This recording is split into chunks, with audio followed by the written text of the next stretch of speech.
the latest flashpoint between the centre and the Aam Aadmi government is now on salaries. The Ministry of Home Affairs has once again sent back a bill which seeks to raise the salaries of Delhi MLAs by 400%.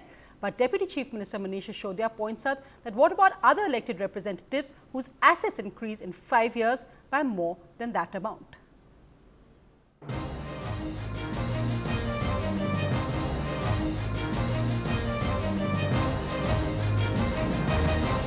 इनके सारे MLAs MPs scooter पे आते हैं और उसके बाद 5 साल बाद बड़े बड़े महल बना लेते हैं और बड़ी बड़ी गाड़ियों से उतरते हैं।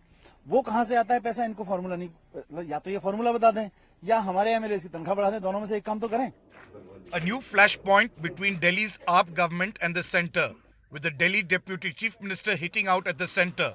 This time it's over a bill that seeks to hike the salary of Delhi MLAs by a whopping 400%.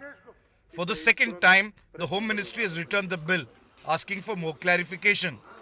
NDTV has learned that the Home Ministry wants to know how the cost of living in Delhi has been worked out to justify the recommended 400% pay hike, whether the exchequer can bear the burden of such a huge increase. When the bill was returned the first time, the ministry questioned the calculation on which the AAP government based this hike.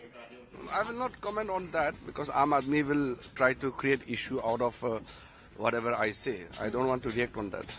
Once the president approves the pay hike for Delhi's MLAs, they will be the highest paid elected representatives across the country, with an increase of 2.1 lakh per month from the existing 88,000 and their basic salary increasing from 12,000 to 50,000.